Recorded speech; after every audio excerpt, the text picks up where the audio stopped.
All right, we're live. Tapping Birdie, Farmers Insurance Open. Got my good friend Ian, first time on. It's been a long time coming. I apologize for the delay, but I'm glad we could talk some golf tonight. Yeah, thanks for having me on, Brian. This is a dream come true. I've been pleading, I've been begging to make an appearance on the Tap In Birdie. I'm finally here. It's a big week. I'm very nervous. I'm excited to talk Farmers Insurance Open though. This is a big night for me. I've Yeah, been I've no, been waiting to make an appearance on this show. yeah, no. It has been a long time coming.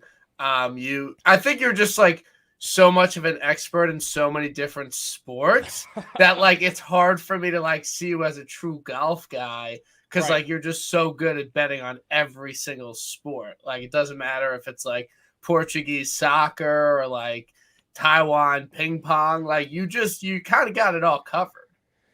Yeah, I would say maybe that is the issue. I feel like I'm not quite part of the golf betting community, and maybe that's what it is. Maybe I just bet on too many things, and that's kind of Yeah, keep me from yeah, kind of getting in the door. But hey, maybe me making an appearance on the show is now gonna like be an entrance for me yeah. into the golf betting Twitter Like world. you should be like in with the boys. Like Right, I but mean, I if you hit Brian Harmon at the Open Championship, like you should be in and like right. in with golf Twitter. So I'm not really sure, where the disconnect is there.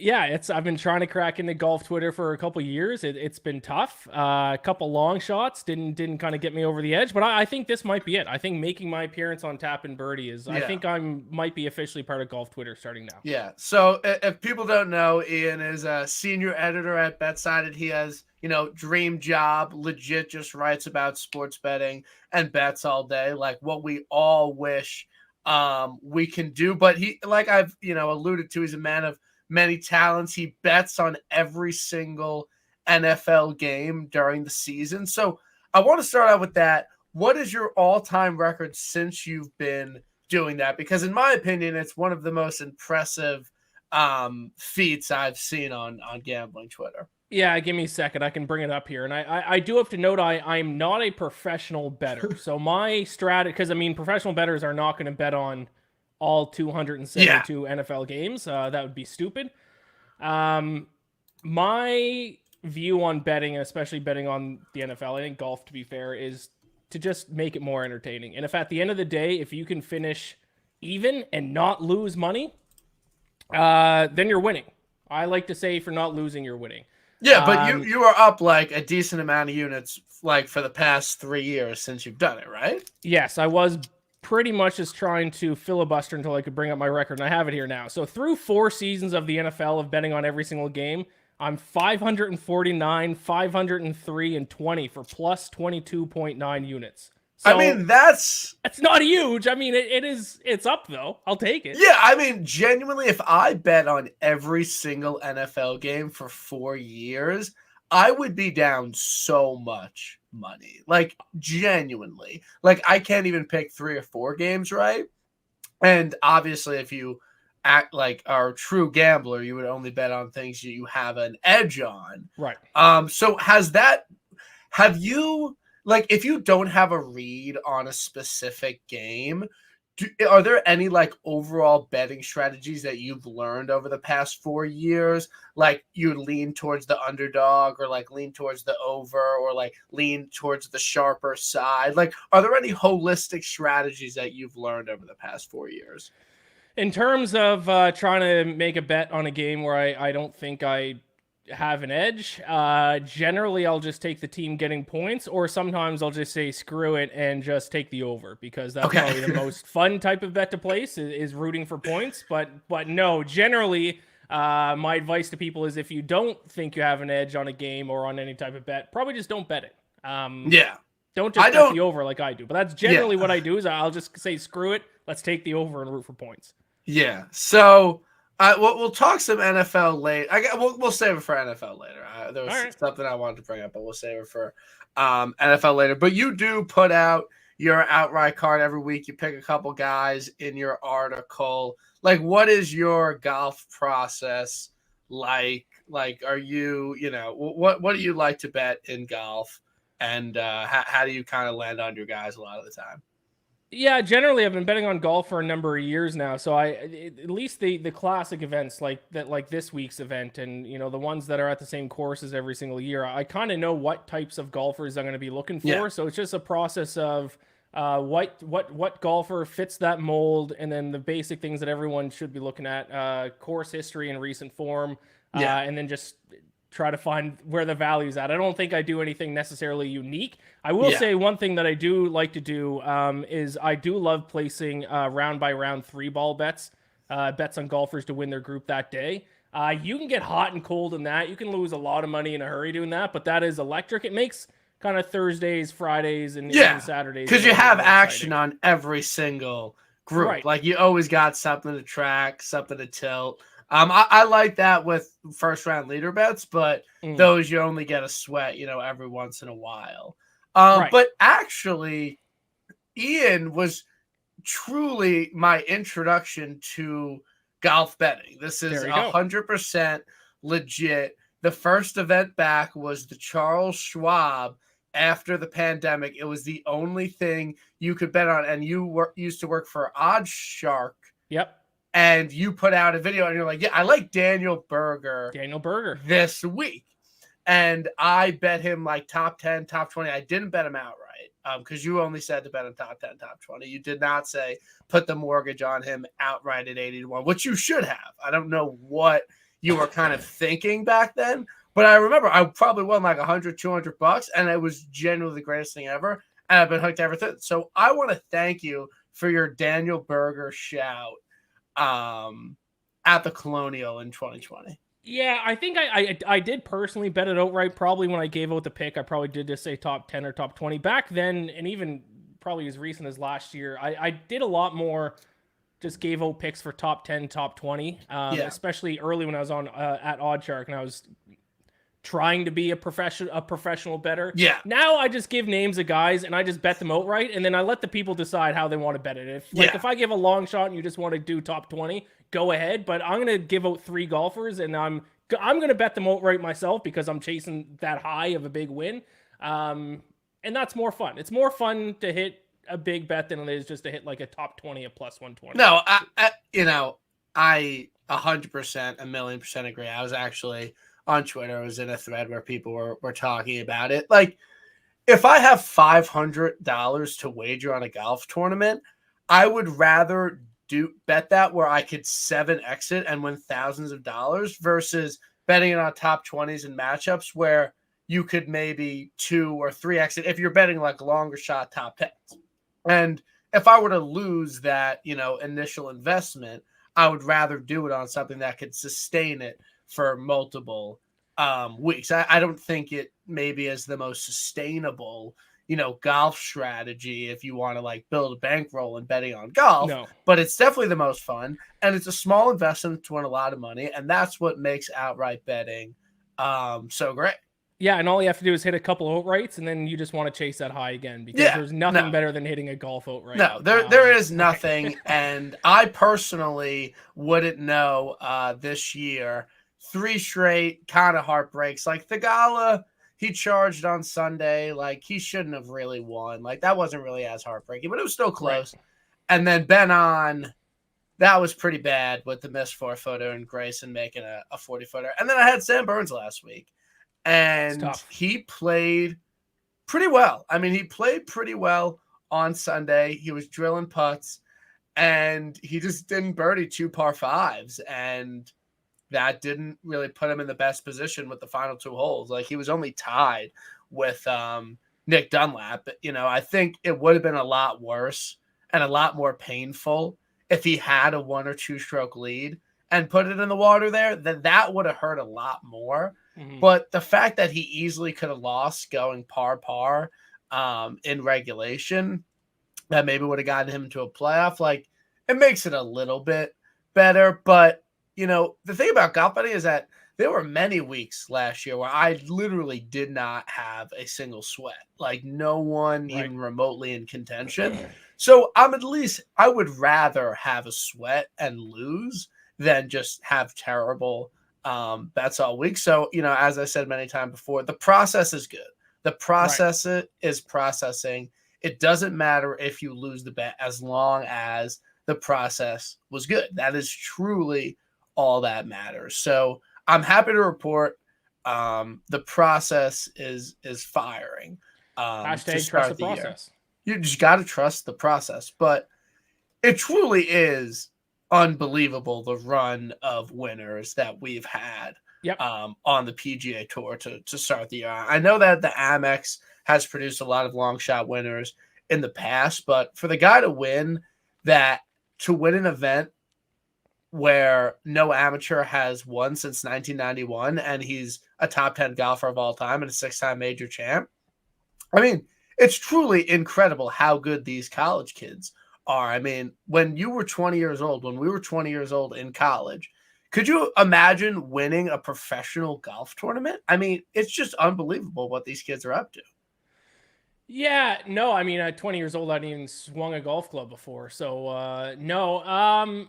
I would say it is interesting the start of the year with each of the long shots kind of winning, because I think each of them kind of tell a little bit of a different story. I think Chris Kirk is kind of a guy that we know when he plays his best golf, he can compete with the best golfers in the world, and that's kind of what we saw in the first event. The second event with Grayson Murray, I think that just kind of shows that in these kind of weak field events, truly anybody could win. But then, like you said, in this most recent one with the amateur, I think that just shows how good the young crop of golfers are coming up. For an amateur to win in a field that has some good golfers in it. Like you had the number 1 ranked golfer in the world in the field. You had JT, you had Sam Burns. It wasn't like he won some bum event in Bermuda or something. Like, this guy won a big event, and that just goes to show how strong this field of golfers that are like 18, 19, 20 right now are coming up. Because he's not even the number 1 ranked amateur in the world. I think he's ranked number 3. So, like, I mean, he won like the U.S. Amateur. He's definitely a highly renowned one. But if you ask people in golf circles, like Nick Dunlap, he's probably like a top 3 or 5 guy, but he's not like the guy. Right. It's not like he's like the next coming of Tiger Woods, and everyone was saying, watch out for this guy. Yeah, no. So it's just absolutely wild start to the year. And even when the PGA Tour was a lot weaker, we've never really had 3 winners like that to start the year. But I mean, Dunlap played unbelievable, truly. Just a really, really good wedge player. He was just sticking all his wedges, birdie in the par 5s. Like, he was really impressive. And honestly, I know people were like making fun of me about it on Twitter. It makes 0 sense to me why he does not get the winner's check. Like, I understand he's an amateur, but you invite him in the field to compete against the best players in the world. And, all these college kids are making all this money with NIL. Like, what is more ethical for a college kid to make a bunch of money? Winning and beating a bunch of professional golfers, or some brand sponsoring you? Like, I don't understand how you could have one without the other. It makes no sense to me how he did not get the winner's check. Like, I truly, it upsets me.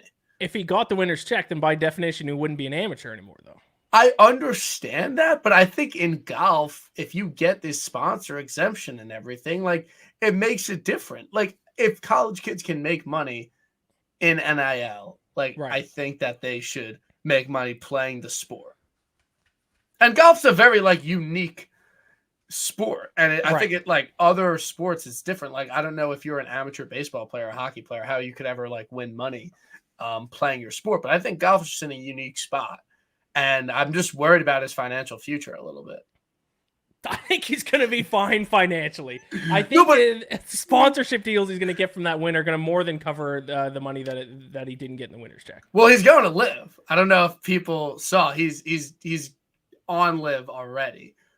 Is that are you just saying that, or is that I'm messing around? But Rahm, Taylor Gooch, and Phil all tweeted at him and tweeted about him, which I thought was a little odd.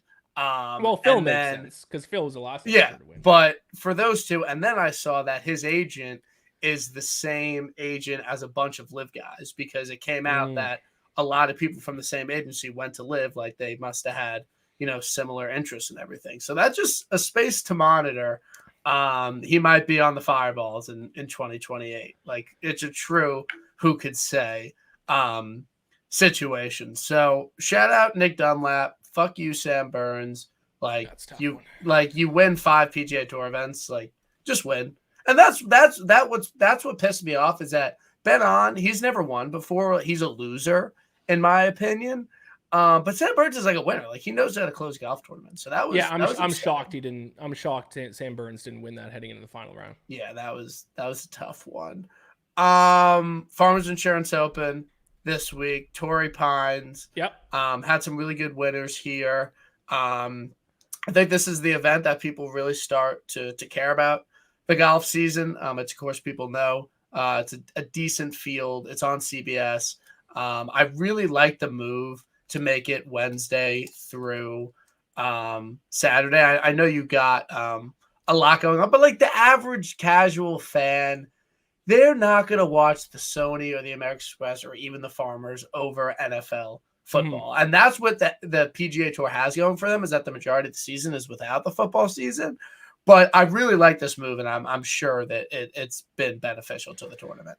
No, I love this move. I mean, even this past Sunday, I wasn't going to watch the last couple of holes of the tournament because I was watching NFL. I ended up switching over to watch the last hole just because it's history with Dunlap winning. But yeah, I like this move. This isn't a brand new move? No, I think it's Saturday? been past 2 years. Yeah, it makes sense because Sunday is Championship Sunday. So, like, no matter what happens, I'm not going to be watching golf if it's on Sunday. So, yeah, it's a smart move. And also, I mean, we get to watch golf earlier in the week. It does screw up kind of my handicapping process if people don't know why. I mean, we usually do this show on Tuesdays, right? Yeah, it's Tuesday night show. Like, I have a little bit more time to digest, but we got to rip it Monday. We got to get the views, man. Yeah, like, but it really makes no sense. Like, if I put it out on Tuesday night, like, you're not going to listen next morning. It just, I mean, I was doing my handicapping process today, and I used Data Golf quite a bit, and they just didn't have like their pre-tournament stuff up yet because I usually do my handicapping on Tuesday, but I had to do it today. It's up now, but when I was writing my article earlier today, it wasn't up, and it threw me for a loop. Yeah,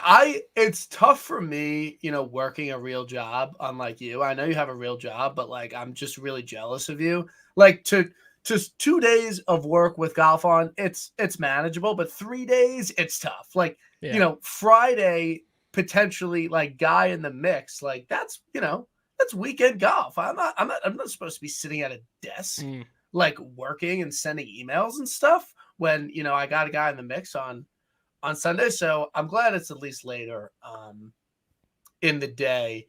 But I'm excited for this week. Honestly, I don't love the odds board. I don't think that it's a super attractive odds board, and it's a little upsetting to me. But I think that there are clearly 4 golfers that are above everyone else in this field: Xander Schauffele, Cantlay, Morikawa, and Homa. I think they all have very similar chances to win. I think they're all very similar caliber of player. You betting any of these guys? Who do you like out of these 4? Like if you had to rank them? Yeah, there is one guy I'm going to be betting on now. Correct me if I'm wrong though, Brian. You don't like taking guys near the top of the odds board, do you? I feel like you're always a guy like at least over the top 5. I usually don't, because normally, in a field, like there's a lot more attractive options down the board. Like I very rarely bet a guy under 20-1 just because it makes the other outrights, a lot shorter. But this week is one where I will be betting the top of the board because I don't really see a lot of value down the board. And I think one of these 4 is going to win this week. Interesting. Okay, so we're gonna change things up from the long shots this week. You think a top dog wins it this week? Dude, if someone random wins this event, like I might have to like start handicapping another sport. I mean, it has started to mess with my mind a bit, so I do have I know we were texting about it earlier today. I have a crazy long shot, but I'll start with the top of the board because I am betting one of the top guys here. I'm gonna go Morikawa. I got him at 12-1. Okay. I just think he plays well in California. He has a decent history here. In the top 5, 2 of the last 3 years that he's competed at it. It was T5 of the Century. His approach play seems to be dialed in. Gained a ton of strokes on the field off the tee and with his approach play at Century. Obviously, the issue with Morikawa, if he can hit a putt, that is the frustrating part of betting on Morikawa. But of the top dogs, he's kind of the one I'm eyeing. Usually, this would be a spot where I'd back Xander. Yeah, you like Xander. You're a Xander guy. Not anymore. I'm off Xander. I You're didn't like out. I didn't like the Ryder Cup situation. I didn't like how like he was being whiny like Cantlay, saying those guys should be getting paid. Who was it? His dad that was like making a big stink about it. I'm off Xander. I was Out. a Xander guy for 5 years. I'd like to make the announcement on this show. I'm no longer a Xander guy. I'm off Xander. I will never bet on him ever again. I'll never cheer for him. I hate him. Wow. Because this would normally be a spot I'd hammer Xander. Xander was my guy. He was my guy for 5 years. Well, maybe that will be like a profitable change for you. Like, well, it's certainly betting on him wasn't profitable. I'll tell you that. So hopefully I think with Xander at 9-1, like I'm just out. Like I'm not gonna bet him at those odds at a course that should be perfect for him, but he hasn't excelled at. He just hasn't been unbelievable here, and he has the local ties, but I'm just out on him. Cantlay, no, absolutely not. Nope. Did you know he shot like +4 on Sunday at the Amex? Like every single person going ballistic under par. Cantlay, top 10 player in the world. Nope, he shot 4 over par. So that really soured me on him. I like Colin. I probably am betting Colin. I thought you were gonna say Max Homa. No, I really do like Max as well. But my thing with Colin is that I really think that win in Zozo makes him a lot more likely to have a really big season where he wins 2 times. You know, he was on a very long winless drought after he won the Open Championship. And when you're that caliber of player and you have 2 major championships at however old you are, like you're expected to win a lot more. And, you know, winning events is very random, but I think that instilled a lot of confidence in him. Yeah. You know, knowing that he could win again. And I really think he's going to win 2 times on the PGA Tour this season. I don't think that's like a crazy bold take, but usually you don't win 2 times on the PGA Tour. But this is a place that he just hits the ball really, really well at. And last year, he was flagging everything, and he missed a lot of short putts. So, Ian, I'm just letting you know he is going to stick it to 6 feet all day and miss a ton of them. But I like betting him here versus a place like Kapalua. I know he's been excellent there, but the pace you have to go on with birdies there, I just don't think he can sustain. And I think he can easily get to -13, -14 with his ball striking. And I know it's early in the week, but there's been a ton of rain in San Diego. Like the course is soaked, the area is soaked. There's like flood advisory warnings. And that's going to make the course play a lot longer. But my read on it is that because it's 2 course rotation, I would prefer guys that start on the North Course because the North Course is 500 yards shorter and it's a lot easier. Yep. And obviously Wednesday, that's when the courses are going to be most soaked, but they're going to dry up. So there's good weather. So South on Wednesday is going to be really, really tough. And I think it's going to be tough to shoot an under par round there. So Collins starts on the North. So I think that's going to be a big advantage this week. And I really think that the winner will, and the winner usually does start on the North Course. I think this week 100% winner is starting on the North Course.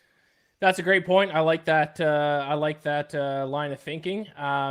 I would say usually I would have a concern about Morikawa with his lack of driving distance because this obviously is a course that you have to be a little bit long. But just because he's had success here, it's kind of like proven that he can play. I mean, Patrick Reed was another guy, right? I believe he won. Yeah, he did. He's another guy. Not a long driver, but some guys, they're just good enough around the greens, good enough with their long irons that they can make up for lack of distance. So like if Morikawa didn't have the course history that he does, I'd probably stay off him for that reason. Yeah, and I think he's really good here just because he hits so many 6-7 irons, and he's just like unbelievable with those clubs. So I'm completely out on Ludwig this week. Big fade on Ludwig. I think that I just don't think this is the spot for him. I know he's at a decent number, but I'm out. I think Ludwig will struggle this week. I personally would be very surprised if he finishes in the top 15, 20 this week. I'm out on Lud here. Yeah, Ludwig is like this year's version of Tom Kim last year, where like he was like the hot name in the fall swing. He won a couple events, and then he's just overvalued in the first few events of 2024, just like Tom Kim was the first few events of Yeah. 2023. So until his price comes back to a reasonable spot, which is going to take, I think, a few weeks, if not a couple months, then I can't even look at Ludwig. Yeah. Anyone you like in this kind of Minwoo, J Day, Finau, Keegan, Thigala range? I know those are pretty. Some of those guys, I think a decent amount. These guys are pretty popular this week because I think there's good cases for all of them. Do you like any of these guys from 25 to 33? I'm not betting on anyone in that range. My next one is 50-1. But if I was pointing at one guy, it's a guy who I am going to ride a lot this season. I think it's a guy I was on last week, Minwoo Lee. Okay. But now I do think I don't think the price is right this week. Right? So, I don't know what he's done to prove that he should be this price. And I think he's had some decent results. Like, I will give him that. But my thing with Minwoo is that he is a terrible iron player. Like, he truly has events where he loses 3-4 strokes. And you don't see that a lot with professional golfers. And some courses you get away with it. And I know Reed and Leishman have won here. I just don't think he is a good enough iron player to contend here. Like, you're just faced with so many difficult iron shots. So many long iron shots. Like, I don't think that he could just putt his way and chip his way around this golf course. And this price is terrible. It's truly terrible. Day, he got his win last year. He fucks here. He's amazing here, but I'm out. Big Tone, he's great here, but I just don't. He just been very lacking since he won Mexico. Like, he is truly not a single result. To put it lightly. He has what, one top 10 since then? Well, where was it? Do you see it? Hero World Challenge? No, that doesn't even count. I don't think that counts. That doesn't count. He hasn't had. Oh no, sorry. He finished T7 at the 3M Open in July. That doesn't count. It's the smallest stick event. Like, there were like 3 players in the field, but yeah, no, I I know his course history here is great. I'm just kind of out. Like, I just don't think he's playing good enough. Thiegs, I'm very out on. I know he finished well last year, but I just worry about the driver. Yep. Keegan's interesting to me. You have any thoughts on Keegan? No, Keegan is interesting. Did he finish second last year here? Yeah, he did. Yeah. And he finished second 2 weeks ago. So there you go. Good form, good history. I do like Keegan. Not a guy I think I'm going to bet on, but I could be convinced. But right now, no. But I do like him. Yeah, I think Keegan's very motivated to win like everybody is. And this is a golf course he's just played really well at. And, I think Sony's a bit of a different test, but, I have zero doubts about him. Cole, I think, no one's betting him. He's a bad course fit. And I'm just out on Cole for right now. Straka, English, Zal, any of these DP guys? Who's your guy at 50? My guy at 50 is a guy who I'm now obligated to bet on every single year at this event because I interviewed him 2 years ago. And he said Torrey Pines is his favorite course and the course that he thinks fits his style of play the best. And that's Will Zalatoris, 50-1.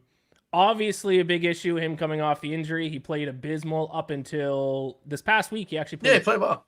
He played well. So there's that little tiny spark. Like, I probably wasn't going to bet on him unless he had that performance last week. I still think he was like T34. Like, it wasn't great. But it's that little spark where it's like, okay, maybe he's starting to find something. He did gain strokes in all 4 areas when playing at the stadium course because the other courses don't have strokes gain data. But at a stadium course rounds, he gained strokes in all 4 areas, including putting, which is promising. But at the end of the day, this bet is just, I feel obligated to bet him every single year at Torrey Pines. I mean, you interviewed him, you had a nice chat with him. You are obligated to bet him. And if he won here, after he told you that, on a pod, that'd be pretty upsetting. Right. Yeah. So, I basically said, which course do you play the best at? He said Torrey Pines. I was like, done betting on you every single year for the rest. That's just an easy one. I think Harris English is a good shout. Andy likes him. I was on Andy's pod earlier. He gave a whole case on him. I think it makes total sense. He's been good here. Plays well in difficult conditions. He's been playing well. He's got some good form coming in. I will say another name in that range, and this is a guy who I've bet on a few times in the past. I just love some of these European guys. Nikolai Højgaard, I think he Yeah. might have a big week. I think it's a good course fit. I'm just worried about the history. Also, update Devil Knights up 4-3 on the Devils. They've scored 3 in the second period to the Devils. What did you ride the Kings with me? The Knights? Yeah. Yeah, the Knights. Yeah, I mean, I had the Devils are starting Vinacek or Vitek Vinacek or whatever his name is. The line made it's not over. Bum. I'm not Vic lapping it, but the line made 0 sense, and I know puck. Yeah, he's one of the worst goalies in the NHL right now. It's him and Ilya Samsonov. They both stink. So I was going to take the Knights. I said on Andy's Pile, say it again. What is the difference between Justin Rose and Jason Day? Like, Justin Rose shouldn't be 40 points higher than Jason Day. They both won here. They were both really good here in their prime. They both had bounce back seasons last year. Rose isn't playing that much worse than Day. What? Did Justin Rose have a bounce back season last year? Yeah, he won Pebble. All right, yeah, okay. That's fair. Yeah. So I just think that number is a bit off. Lowry, I'm just out. He could play well, but I'm not sure if I'm in on him. This week, Bo Hostler, loser, blacklist forever. List is interesting. He's won here 2 years ago. Wasn't that long ago? I took a long, hard look at List. Like, he's a guy that can poke his head around, and he won in the fall.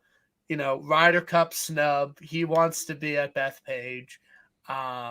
This is a guy who's motivated. I mean, he's got a good number. It's not like if he was trash for the past 2 years, I think it's a different story. But he won in the fall. Like, he's been playing some decent golf. Patrick Rogers, first round leader. I'm in. Like, give me Patrick Rogers, first round leader. Because he's a loser that can't win, but he could go low in round 1. Okay. He's been playing decent. He's good here. He's a California guy. Okay. Good POA putter. I think he's going to contend in a few events this year. I like him first round leader. I like Daniel Berger was decent last week, dude. Our guy. What? I don't think I saw a single shot of Daniel Berger. Did he have? He made the cut and played decent, and I think he gained a decent amount with his irons. Yeah, he was. Yeah, he was at least at the 2 stadium course. 1.79 strokes with approach. Are you bad? But is he back? He might be on his way back. He's not. I mean, to be fair, I am betting on Will Zalator, so I guess Berger is kind of the exact same guy in this situation. So it's kind of hypocritical for me to say I'm betting on Will but not Berger because it's almost the exact same result. 2 guys coming off injury, both I think finished T39. Both showed some promise, but no. Of the 2, I'll take Zalator. What's the price on Berger right now? He's like 75. Maybe Berger might be the better play. I don't know. He's won in California before. He'll be at Pebble soon where he's won. I like Fox this week. I like Ryan Fox. I like these DP World Tour guys. Yeah. Ryan Fox, I think, will win on the PGA Tour this year. I really like him at Valspar or Colonial. Pencil him in one of those places. Is this the week? Not sure. He could definitely shoot like 85. Would not be surprised. But he's a bomber. And he has some good results on difficult golf courses. And I think he'll make a strong debut. Aaron Rai, he was first round leader here. He's been decent. I like him on difficult tracks. Shank has been first round leader here. I like him on difficult tracks. You know anything about Kevin Yu? No. Okay, so Kevin Yu had a decent start to the year last year. Top 10 at Pebble. Elite driver, like top 10 in strokes gained off the tee. And then he got injured, and then he took off for legit 4 months. Kind of poked around, first round leader guy, and he almost wins last week. He has a really good Sunday, shoots like 10 under. And now he's 150-1 in this field. Putts well on POA, bomber. Elite driver of the ball. I think that's just a value play, to be honest. I like it. So I like Kevin Yu. I might bet him. I got another name I think you passed by I didn't mention. Okay, who you got? What do you think about Michael Kim? T6 last week. Strokes gained home model. He's Went to from Torrey San Diego. Pines He High School. went to Torrey Pines High School. I mean, Yeah. in good form. What more would you 90 to want? 1. Well, like that's just I don't think it's a great course fit, to be honest. Yeah, no, you're right. But sure. I don't know why not. I mean, I actually want to see how he's played here. Because I know he's played it a few times. But not great. 44th last year, 53rd in 2021. Miscut. But now he's famous on Twitter, so it now kind he's famous of on Twitter. So strokes gain, Twitter followers. Strokes gain Twitter followers is jumping right now. He was pissed. Did you see his tweet? He was pissed that they didn't put him on the like the local golfers. Yeah, he's like, I went to Torrey Pines High School, and it doesn't even get but he does have an interview this week, so there you go. Got to factor that into your. No, not a bet I'm gonna place. I might do a top 20. Okay, or maybe just bet on him for a 3-ball. I don't know who's in his group on Wednesday, but maybe a 3-ball bet. Sam Ryder value play for me. I looked at Sam Ryder. I like. Like, why not? He's 150 to 1. You could bet anyone for any reason at 150 to 1. He almost won last year. Yep. He was fine last week. Made an eagle. Yep. Why the hell not? Yep. I like Taylor Moore. He was good here last year. He's a PGA Tour winner. Who are your long shot guys? Those are kind of some of the guys I like. Who are you kind of eyeing in the triple digits? My long shot, I got 350 to 1. Lanto Griffin. What's the case for Lanto? Is it Lanto or Lanto? I think it's Lanto. I've always called him Lanto. I don't think it's Lanto. I don't think Lanto is like a name. I didn't know Lanto was a name either. Okay. Mr. Griffin. Pretty solid success here. 12th in 2018, 7th in 2021, so 2 top 12 finishes. Okay. Finished top 40 the last 2 years. Solid off the tee, great short game. His approach plays, iron play is always what was just complete crap. But last week at the American Express at the 2 stadium course rounds, he gained 3.38 strokes on the field with his approach play. It was like a top 5 or top 3 mark in the entire field. Wow. At the stadium course. He's just firing with his irons. So his irons just all of a sudden caught fire last week. So if he can bring that iron play this week and then play like he normally does everywhere else, value. 350 to 1. Put $1 on it. No, more than that, $5. dude. $400 on it, dude. Yeah. You could retire. Did you see someone put like $300 on Dunlap last week? I don't know if I believe that, but I guess it's true. But that's like a family member, dude. That's what's pissing me off about these numbers this week is that you couldn't act if you're the books. You couldn't ask for a better start to the season. Oh, like genuinely, no one won. No one won. Like I think nationally, maybe 30, 40 people in the entire United States were on total like Grayson Murray and Nick Dunlap. It couldn't have been that many people. And there's thousands upon thousands of people betting on golf every single week. It is crazy that at the start of last season, every single week, it was like Scheffler or John Rahm's going to win. Yes. Every single week. Even John Rahm went and won the Masters, and we were all like, okay, well, I guess we're just going to bet on one of those 2 guys every single week. And then like from the halfway point of last year up till this point, it's like nothing but long shots are winning. Yeah. Every single week. A lot of mid-tier guys have been in there. But yeah, I mean, Rahm and Scheffler won 6 times before the Masters last year. Yeah. So I think the books are just being too greedy, man. Like they're just taking all our money and then they're not even giving us good value, bro. Yeah. It's upsetting. It honestly is upsetting, but I'm hoping, the tide will turn, we'll get a normal winner this week. You want to talk some NFL? You want to talk some football? Some NFL. Yeah, we can talk some football. I want to applaud you. Have you Vic Lap your Eagles or frauds take enough? Like, have you gotten enough run out of that take? Yeah, I think I'm done. Especially, I kind of can't really celebrate too much because they actually ended up being even more fraudulent than I thought they would be. So you weren't even that extreme.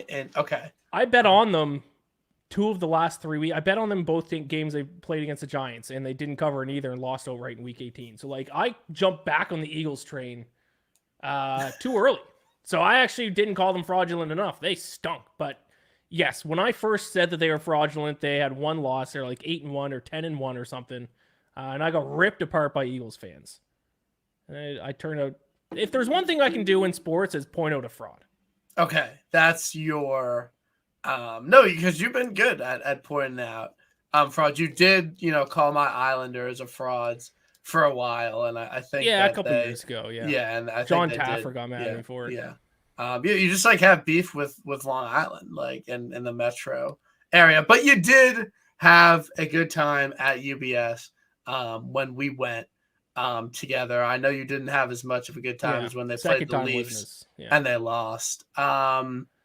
So championship weekend, did any of the results from this weekend surprise you at all, or did they kind of go as expected? I mean, there was a couple that I thought might have gone a little bit the other way, but like there's nothing shocking from this weekend. No. Okay. In terms of what happened on the football field, no, nothing shocked me. Like your overall opinion of none of the teams changed that drastically. No. Okay. No. So first game on Sunday, Ravens, Chiefs. Yeah. Ravens -3.5, -180 on the money line. Yeah. 44.5 is the total. Yeah. What is your early lean in this game? What's your side? Who do you like here? I'm betting on the Ravens, laying the points with the Ravens. Okay. A few points I want to say. First thing, people who say you just can't bet against Patrick Mahomes when an underdog is silly. What, he's just going to win every single time he's an underdog for the rest of his career? You got to look at the game a little bit deeper than that. Now, I did bet on the Chiefs this past week against the Bills, so people can't get too mad at me. I was on the Chiefs last week, but at the end of the day, when it comes to sports like these, when it's a team versus team, styles make fights. And the Ravens are a stylistic nightmare for the Kansas City Chiefs. What's the weakest part of the Chiefs? Their run defense. You can run the ball. The Bills ran the ball all over them this past weekend. Who runs the ball more in the Ravens? Nobody. They run the ball. They more than any other team. They're third in the NFL in yards per carry. They're going to run the ball down Kansas City's throat. It's not even going to be close. And what's the biggest strengths of the Chiefs' offense? Patrick Mahomes throwing the football. Who has the best secondary in the NFL? The Ravens. So the Ravens can run the football and stop the pass. That's a nightmare for the Chiefs. I think the Ravens might win by double digits. You're big on the Ravens. You convinced me. I will tell the Ravens I'm in. I think the Bills were overrated this year, so I don't think that their win was that impressive. But I do think that you can make the case that the Chiefs should have won by a lot more than what they actually wound up winning by. But I will trust your stats there. I do think that it is kind of the Ravens' time, and they don't have a lot of holes in their game. And I just don't know how good the Chiefs truly are after their past 2 wins. Like, I don't know if they're more like that or more like they were to end the regular season, because they definitely did not have an unbelievable end to the year, and I don't really think they put up that many impressive performances. Yeah, no, this is not a great version of the Chiefs. I think people have a very short memory and they just think of the last 2 weeks, but they're 11-6, 10-7, 11-6 in the regular season. They lost to some bad teams. The receiving core is absolutely terrible. Their defense is good, or at least their pass defense is good. But you can run the ball against this Chiefs team all day, and that's what the Ravens are. We taking like Gus Edwards over props, Lamar over props? Like, it might be Lamar. Lamar ran a ton this past week. I think he was 11 carries, 100 yards. I think it might be Lamar. It's tough with Ravens running backs taking the over on their props because they play such a running back by committee. Okay. That is kind of tough. They just kind of go. Yeah, I knew that. So I knew that. Any lean on the total? Under. Okay. Niners home against the Lions. Niners -7. Over/unders 50.5. What is your take on this game? I mean, just call me Mr. Square this weekend, because I'm gonna lay the points of the 49ers too. Brian, I don't know if you saw over the weekend, I went to war on Twitter. Yeah, you're a big Purdy defender. Yeah. It makes no sense to me. Now, Brock Purdy, I understand if you want to say he's not elite, that's fine. I probably agree with you. but there are people on Twitter who think I'm stupid for thinking that Brock Purdy is a good quarterback, which makes absolutely no sense. No matter what passing metric you want to look up, Brian, whether it's adjusted EPA per play, yards per pass attempt, air yards per throw, quarterback rating, QBR, Brock Purdy leads the NFL, not just top 5. He's first in all of them. First. You can't be a bad quarterback and lead the NFL in every single passer metric. That doesn't make sense. Yes, I understand he has more weapons than some other quarterbacks. Yes, he plays in a complementary offensive system. But that doesn't mean that he can't be a great quarterback. That's why, like, there is a combination of stats and kind of the eye test. I'm not saying Brock Purdy's the best quarterback in the league, even though he leads in all metrics. But he's a great quarterback. People are saying he's terrible. Like, as if stats mean nothing. It's unbelievable. These people, Brian. It's like they're not accepting 1 + 1 = 2. It's like I can show them 2 apples and be like, look, 1 + 1 = 2. And they're like, no, you're an idiot. You have no idea what you're talking about. Have you seen an apple before, bro?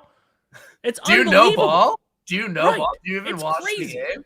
And the Lions secondary sucks, by the way. One of the worst defense in the playoffs. They were outgained both by the Rams and the Buccaneers last week. The 49ers are going to torch their defense. Torch. The only hope the Lions have is if they score on just about every single offensive possession and win in like a shootout, like 42-35 or like 42-40.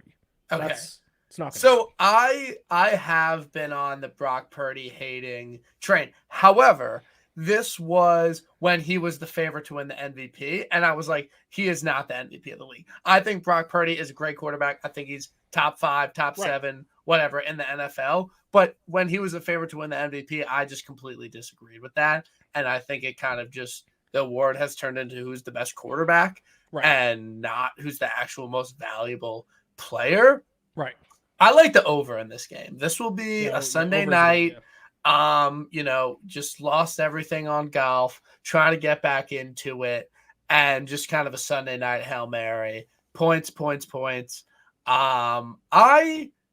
are both 2 over teams. The Niners D didn't super impress me last week, and I think they'll be able to put up points, because the Lions secondary is bad. I knew that personally. Looking at my own metrics and everything. Dude, this night's Devils game is out of control. 5-4. 6 goals in the second period. Just crazy. I like the over here. Do you lean over? Yeah, I lean over. Yeah, I will say about the 49ers defense it is a little bit overrated. And they're kind of like the Steelers, where it's just like every year people go, oh yeah, the Steelers defense is great, or oh yeah, the 49ers defense is great. And then you look at the numbers, they're like, they're not that great. 49ers defense is average. The issue for the Lions is that their defense is like a bottom 5 unit. So I'm down. I'm down. Sunday card. Ravens. I'll trust you. Ravens over in Lions Niners. Like that is my Sunday NFL card to get back to even for the week. There'll be some nuke plays on that. If the most likely scenario happens and the Ravens and the Niners win and they meet in the Super Bowl, I don't know if you saw the opener was a pick'em, which I don't know if the Super Bowl has ever been a pick'em. Do you have a lean there if that is the potential matchup? And do you agree with the line? No. Obviously, it's kind of tough to say without seeing them play this. I thought the Ravens were going I thought the 49ers would be 3.5 point favorites. They were 6.5 point favorites at home to the Ravens on Christmas. The Ravens obviously won. The Ravens have looked better since then, and then obviously neutral field. So I thought it was going to come down a few points, but for it to shift from 6.5 down to a pick'em, I think it is -1.5 at most books. I think Circa had to shift it to a pick'em because obviously I think a lot of money came in on the Ravens. But if it's a pick'em, I think I have to actually go 49ers. Really? I don't know for sure though, but like I set the 49ers in my opinion like a small favorite. I think like 1.5, 2 is actually kind of the right line for the 49ers. Okay. Yeah, I think, again, that will be the Super Bowl. I think that's, a pretty safe bet. So I can't really remember, I haven't been betting for my whole life, but I'm curious as to the lowest line in the Super Bowl because usually it's a little bit higher. So I think Chiefs last year was pretty close to a pick'em. I think it was 1.5. Really? Fuck. Do I know ball? God damn it. I think it might have been. You do know puck. Yeah. So you want to talk some hockey because I don't have a specific agenda, but as an Islander fan, the Islanders are the only professional sports team I care about. You Hmm. know, other teams like the Giants and the Bills and the Knicks. It's like whatever. I don't really care that much. Like we went to a Yankee game. I don't care too much about the Right. Yankees, but the Islanders, they're Long Island's team. I'm a Long Island guy. I really have found a new love for hockey. I love going to games, and in my opinion, it is the best sport to go to live. And I just really just love the Islanders, and they were having a decent year, kind of an up and down year, but they had a lot of impressive wins. They were getting a lot of points, and then there were a lot of issues with the coach, and a lot of people were blaming Lane Lambert for these like late collapses. And I think a lot of people have this perception that Lou Lamoriello is old. He doesn't know what he's doing. And he goes out and he gets the greatest goaltender of all time, a super intense guy, team that a coach that a lot of people wanted in Patrick Waugh.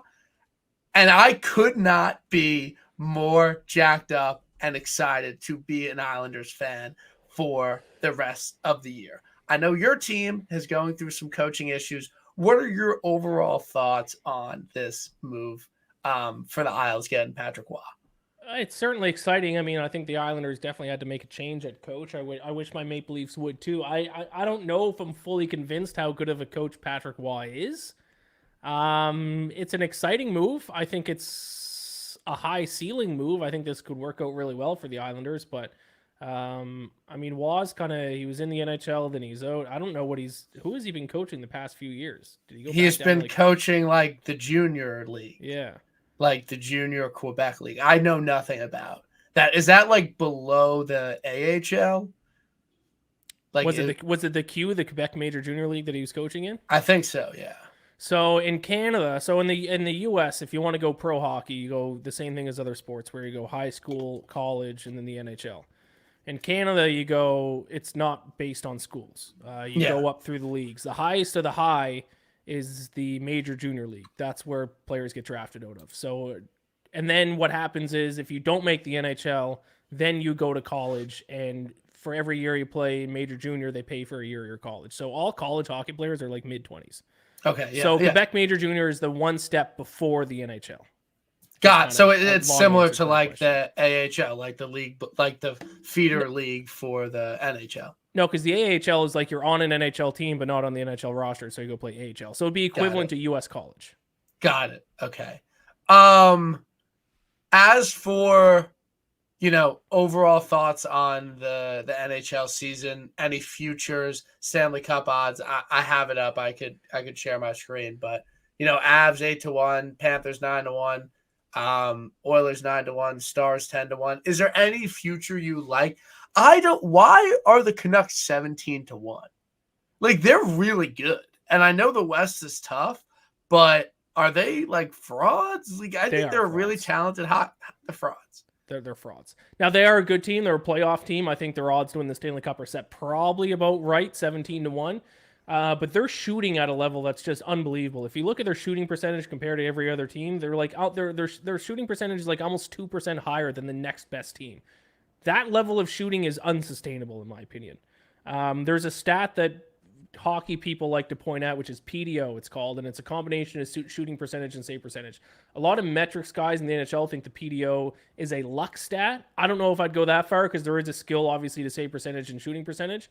But the Canucks lead the NHL by a mile in PDO. Last year, there was a team that led by a mile in PDO, and that was the Boston Bruins, and they lost in the first round of the Panthers. So a lot of times those teams that rank too high in that PDO stat Okay. kind of choke it away in the playoffs. So I'm not. So then, what would be overall metrics you like to look at and identifying a good hockey team? I mean, I'm going through an identity crisis when it comes to betting on hockey because I'm in the worst hockey. I just go 0-3 every night. 0-3, 0-3, 0-3. So full disclosure, I've had this hockey season. Usually I'm like solid at betting on the NHL. This hockey season is my worst betting season of any sport of any year. I can't hit a winner. So I don't know. But generally what I look at is I like stats like Corsi percentage, which measures all types of shots for and against, even missed shots, block shots, all types of shots.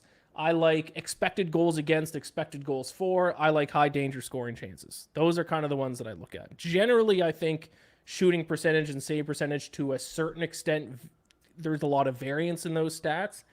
I generally more trust like expected goals and high danger scoring chances and Corsi percentage, a little bit of Fenwick percentage as well, which is the same as Corsi, both have block shots. So, who is your favorite team to win the Stanley Cup this year? I love the LA Kings. Okay. I like the Oilers too, but I don't think there's a ton of like. I think Value. now we're buying high on the Oilers right now. I think the time to bet on the Oilers like a month and a half ago. Okay. I think the Kings are the best spot right now in terms of buy low. They're on a little bit of a losing streak. They have the best penalty kill in the NHL, which is huge. They're great defensively. They're great offensively. Defense wins championships. Yep. If you look at all those stats like expected goals and Corsi percentage, they're top 5 in the NHL. You're getting a decent price on them right now, 15-1 at least at the sportsbook I'm looking at. So if I were to give it a pick right now, I like the Kings. I will tell you one team to not bet on, and that's the Toronto Maple Leafs. Don't waste your money. Don't bet a dollar. It's just because they're the most popular team in the world. Right. Like, then they just know everyone will bet on them. But I was actually surprised. Like, they're in a wild card spot. They're 1 point better than the Isles, but they've had a lot of really bad losses this year. Yeah, they'll get in the playoffs, but I've never seen a team play with less heart than the Maple Leafs. They need a coaching change. Like, they need a coaching change. It's exactly the same as the Islanders. But I don't even know if a coaching change will do it, because the players on the Leafs, the best way I like to put it is they don't hate losing. Whereas the greatest players of all time in every sport, they stay up late at night. They have nightmares about just losing. Think about Kobe Bryant, Tom Brady, well, maybe not LeBron James, Michael Jordan. These guys despise the idea of losing. The guys on the Maple Leafs are like, oh, we lost. Oh, well, now we get to go in our lake house and chill out for the summer. Like, they actually don't care if they lose. And you can't win in the playoffs if you don't care if you lose. They like winning. They like to win, but they don't really care if they lose. Yeah. No, they're a very frustrating team. I obviously enjoy when they lose. Like, that makes me... Were you at that Islanders-Leafs game a couple weeks ago? I was. Yeah. I mean... But the Islanders usually have like they were playing a game of shinny. They were not skating after the puck, just like they look like it was like the last 15 minutes of a practice, and the coach said, "Go have fun with the puck out there, boys." That's what they look like in an NHL game against the Islanders. It was unbelievable. I've never seen more uninspired hockey in my life. I enjoy that, but I will say the Islanders are going to go on a run. They're going to make the playoffs. I kind of like the Islanders this year. They're +2. They're 2-1 to make the playoffs. They're 1 point out of a wild card spot. The East is stacked right now, but I really think they're going to get a bump from this. They're going to get some injured guys back. They're going to have a big end to the year, and I'm very excited for it. Patrick Waugh. Sorry, go ahead. Patrick Waugh's my guy now. Yeah. Like, didn't know he existed a couple months ago, but like, I'm all in. The East is good in terms of like, there's a lot more good teams. The West is more top heavy. Like, the best teams are kind of in the West, but like in the East, like there's like 11, 12 teams that could be playoff teams, but probably none of them will win the cup. But then the Leafs are like -430 to make the playoffs. Yeah, they'll make the playoffs. Are they gonna be in on a wild card spot?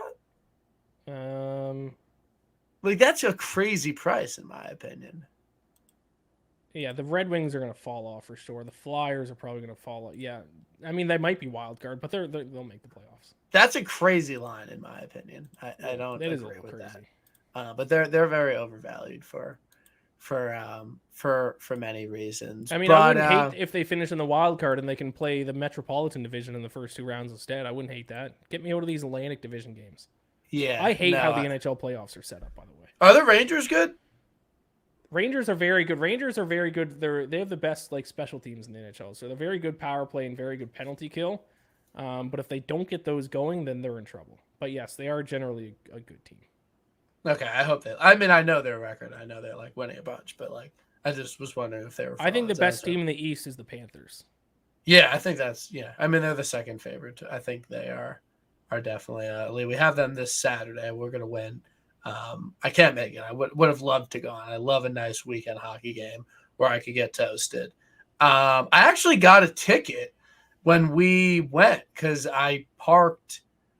I'm not going to go into it, but whatever. I parked in a railroad lot and I didn't get my car early enough in the morning. So that game cost me $150, dude. So That's how much the ticket was? Well, I didn't. Or are you combining that with like No. Like it was $75 and then I didn't pay because I didn't know I had a ticket, and then it was but I made a money. I don't need it, so it's fine. I really don't even. Yeah, you're liquid. Yeah, so it's all good. But I appreciate you coming on. It was a good pod. We covered so many different sports. Like everyone is a way better gambler after listening to it, and we'll have to hit UBS or a Yankee game soon, or maybe the Lynx. We'll have to hit maybe the Lynx. You have been dodging me for a 1-on-1 match for a while as well. So yeah, we'll see if we can get that figured out. Yeah, no, we'll have to hit Bethpage. You got to come out early. But yeah, we'll play some golf at Bethpage. But appreciate everyone tuning in on a Monday night. Everyone go follow Ian, even though he has double the followers than me. Like so I do have one last thing I'd like to say. Okay, yeah. One thing that we did not talk about. I'm a big LPGA golfer. I'm betting on it again this week. Okay, yeah. What are the LGPA picks? I don't have them yet. What? I haven't made my picks for LPGA. I was going to say keep an eye on my Twitter for my article. Tweet out tomorrow. Didn't you hit a bunch of LPGA? I crushed LPGA last year. I think there's an edge to be had in LPGA. I don't think the odds are set right. Okay. So keep an eye. One of my picks is probably Minjee Lee playing? I think Lydia Ko goes back-to-back. Minjee Lee, I don't think is playing this. Okay, let me know when you like Minjee Lee. She's my favorite women's golfer. Yeah. So if you ever like her, just let me know.